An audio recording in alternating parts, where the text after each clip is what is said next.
തെറ്റും പിന്നെ മനുഷ്യനും, ഇവ രണ്ടും തമ്മിലുള്ള ബന്ധം ഇപ്രകാരമാണ്. അതായത് ചിറകും പക്ഷിയും പോലെ, അതല്ലെങ്കിൽ ധാരയും നദിയും പോലെ.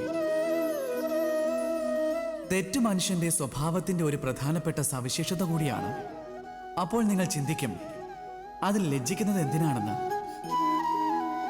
അതിൽ ലജ്ജിക്കുന്നത് ഒട്ടും തന്നെ ശരിയല്ല.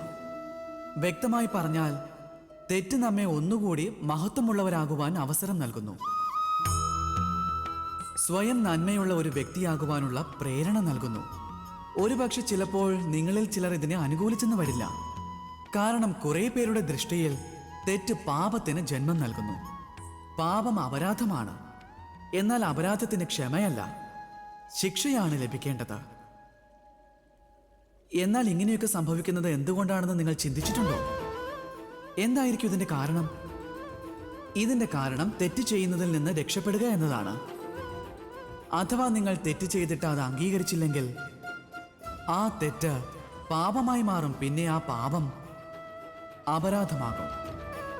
ഒന്നോർത്തുകൊള്ളൂ, സ്വന്തം തെറ്റ് അംഗീകരിക്കുന്നത് നമ്മൾ ചെയ്തുപോയ തെറ്റ് തിരുത്തുവാനുള്ള ആദ്യ ചുവടുവയ്പ്പാണ്. ഒരു കാര്യം വിസ്മരിക്കരുത്, അപരാധി എന്ന് വിളിക്കപ്പെടുന്നത് പലപ്പോഴും സ്വന്തം തെറ്റ് അംഗീകരിക്കാതിരിക്കുമ്പോഴാണ്. രാധേ രാധേ.